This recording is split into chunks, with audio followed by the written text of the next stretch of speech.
Olá a todos e bem-vindos a mais um episódio do podcast Listen and Learn, o podcast em que nós falamos sempre em português para te ajudar a treinar o teu ouvido, a tua forma de falar, para te ajudar a perceber como fala um nativo português, como nós conversamos, as expressões que nós utilizamos, enquanto, claro, nós falamos sempre sobre algo relacionado com a cultura de Portugal. Este podcast está a chegar ao final da sua primeira temporada. Se tu estiveste comigo no episódio anterior, já sabes que eu disse que o episódio de hoje será o último episódio da primeira temporada de Listen and Learn, mas eu não vou parar completamente de falar contigo semanalmente e eu vou explicar-te o que vai acontecer nesta quebra entre temporadas de Listen and Learn. Eu vou explicar tudo no final. Agora eu quero começar o episódio de hoje, que, claro, não poderia ser sobre outra coisa a não ser sobre o Natal. Claro, estamos na época festiva, estamos a chegar ao final do ano e estamos a chegar ao Natal também. E, sendo assim, não é possível falar em Natal sem falar sobre doces de Natal.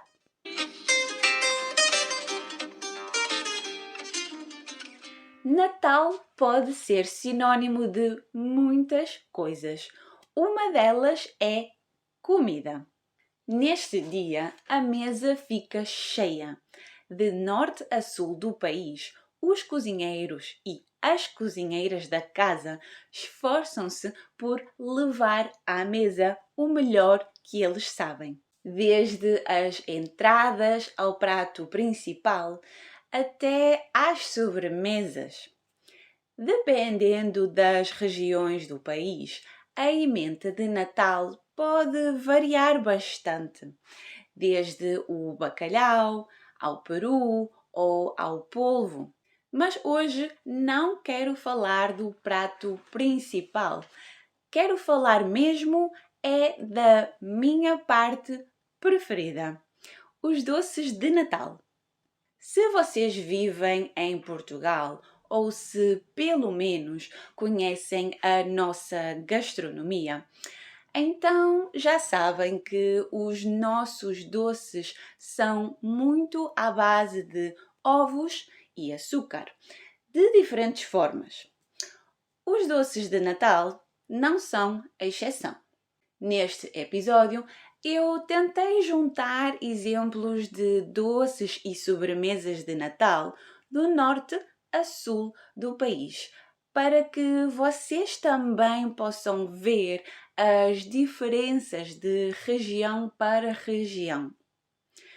Uma sobremesa tradicional da região do Minho são os formigos, também conhecidos como mexidos. São feitos com pedacinhos de pão duro, umedecido num caldo de água ou de leite, açúcar, mel e canela. Por vezes, é-lhes acrescentado um cálice de vinho do Porto e frutos secos, que dão um toque crocante e delicioso. De norte a sul do país, há pratos que são comuns, transversais, que aparecem em quase todas as mesas. Um deles é a aletria, muito tradicional. É feita com uma massa de fios muito finos e compridos, como cabelos.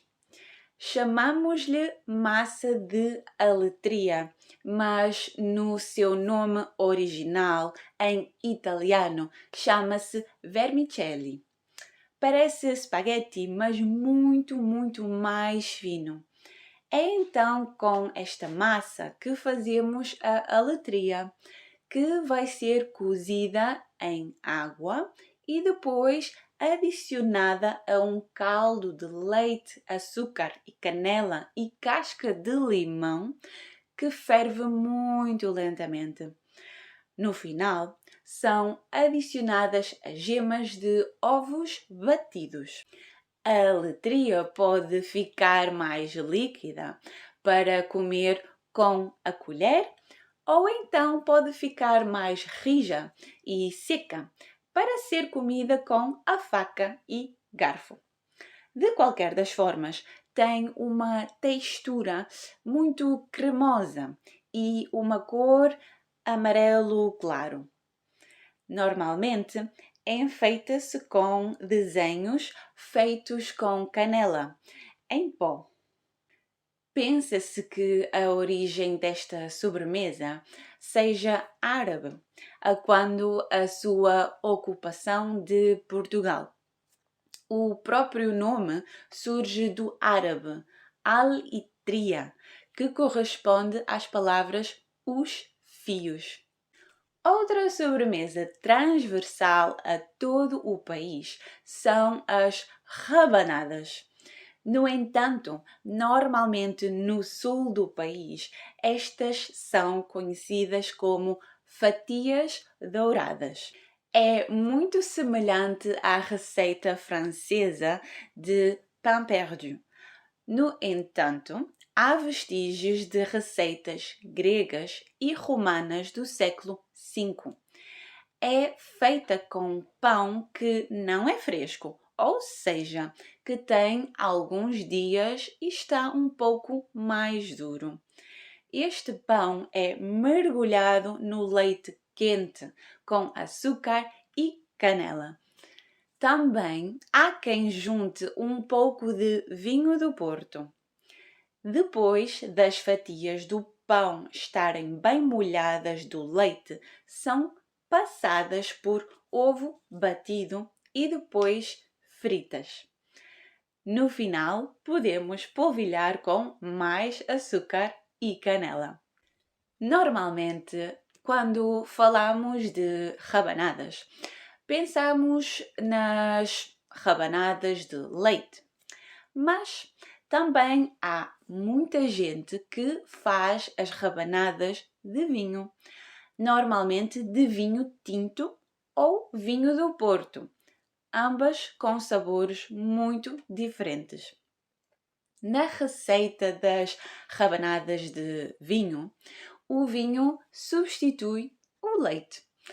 Este é fervido também com açúcar e canela e as fatias de pão são igualmente mergulhadas, passadas no ovo e depois fritas. Para ambas as rabanadas de leite ou mel, existem pequenas variações. Por exemplo, há quem adicione uma calda de mel e vinho do Porto por cima, nozes, passas e frutos secos. As filhós.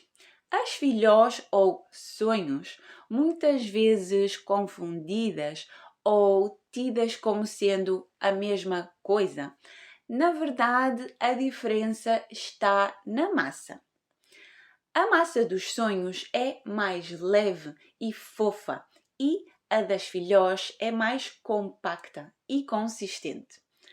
A tradicional filhó é uma combinação de farinha de trigo, fermento, ovos e azeite, que é deixada a levedar 2 horas e depois frita em óleo ou azeite bem quente. A receita tradicional dos sonhos leva menos farinha de trigo e menos ovos. Não tem fermento e leva manteiga. Depois, os sonhos são fritos na hora. devem ficar leves e ocos. No fim, podem polvilhar-se com açúcar e canela, embora, em algumas variantes, se cubram com uma calda de açúcar ou de vinho do Porto. Tanto as filhós como os sonhos têm um formato arredondado e podem ser simples ou recheadas, normalmente com abóbora. Os bilharacos. Os bilharacos são um doce tradicional da região de Aveiro.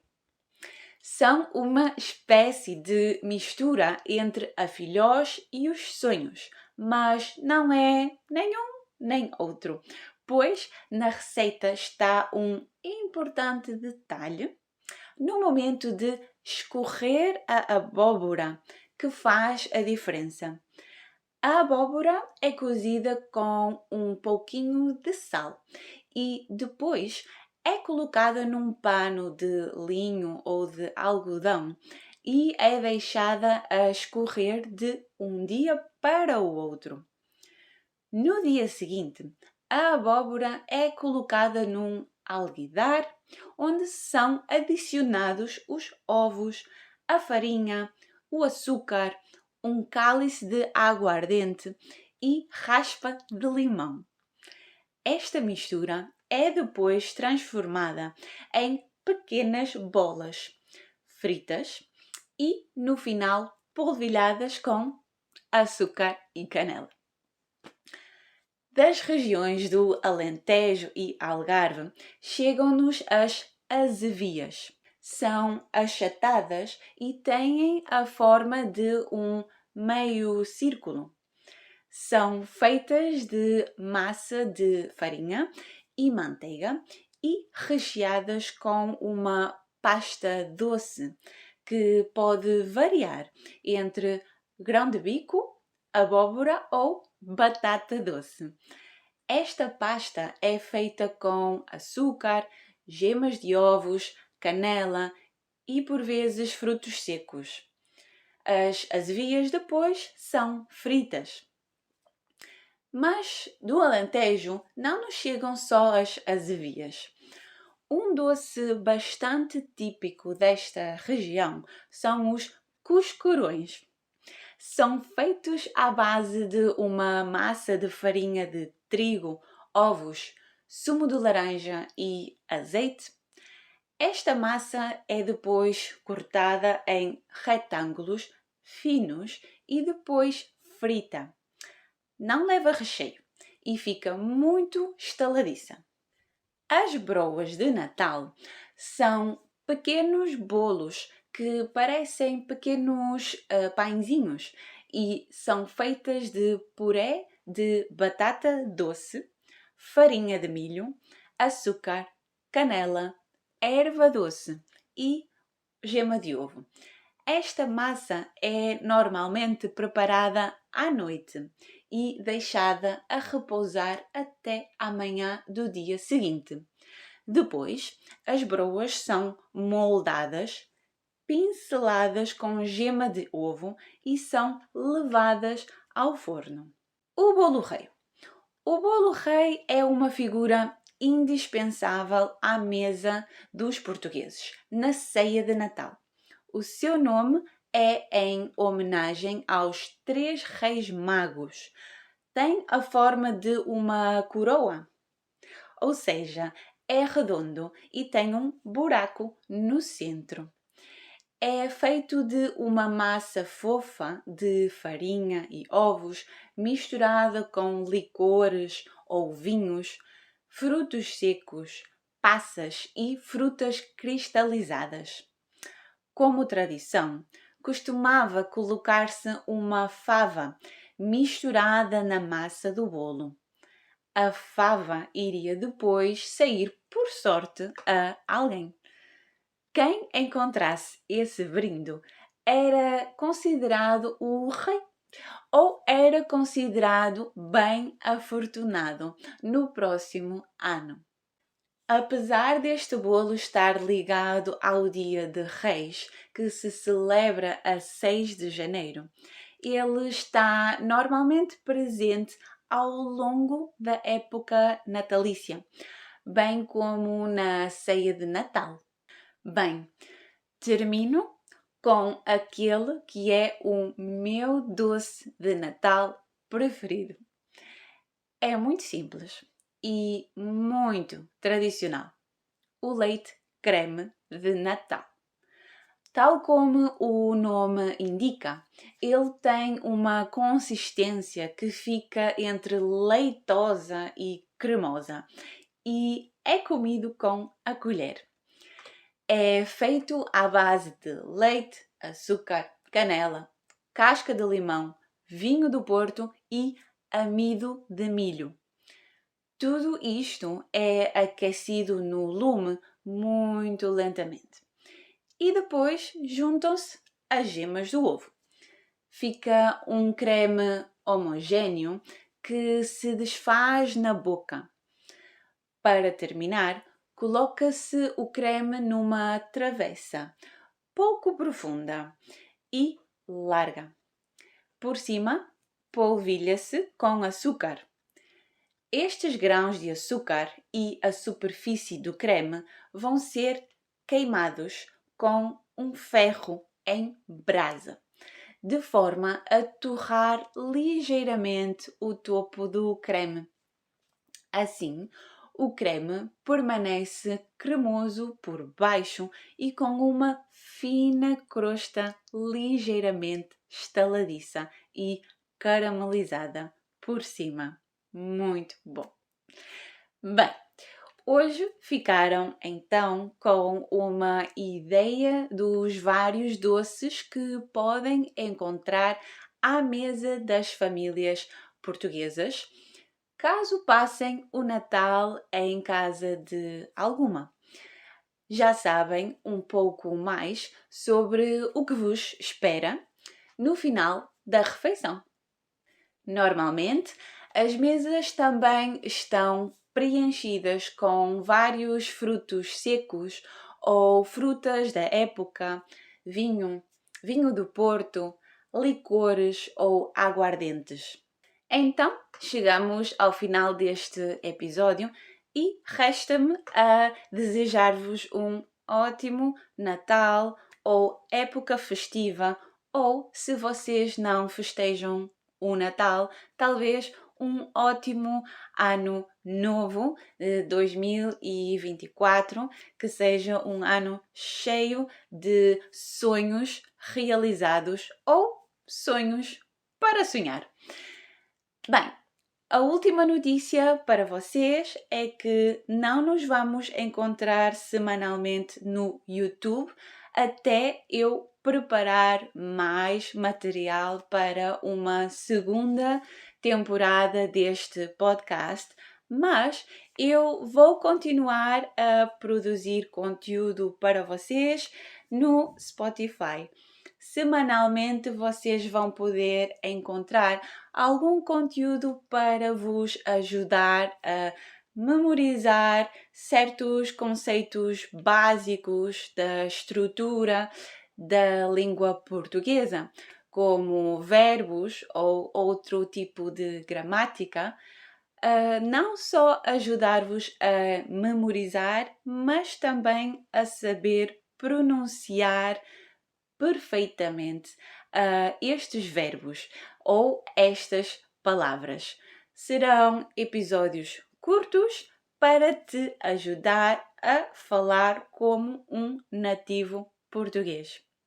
Deixo também uma última notícia para quem não sabe ainda. No próximo ano eu vou ter cursos de português online.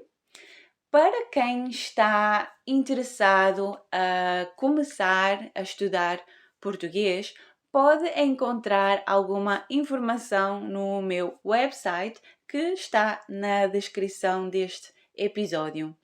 Se não é para ti, mas queres ajudar alguém que no próximo ano quer começar a aprender português, então fala-lhe sobre with Silvia. Bem, despedimo-nos. que sejam umas boas entradas e vemo-nos no próximo ano. Tchau!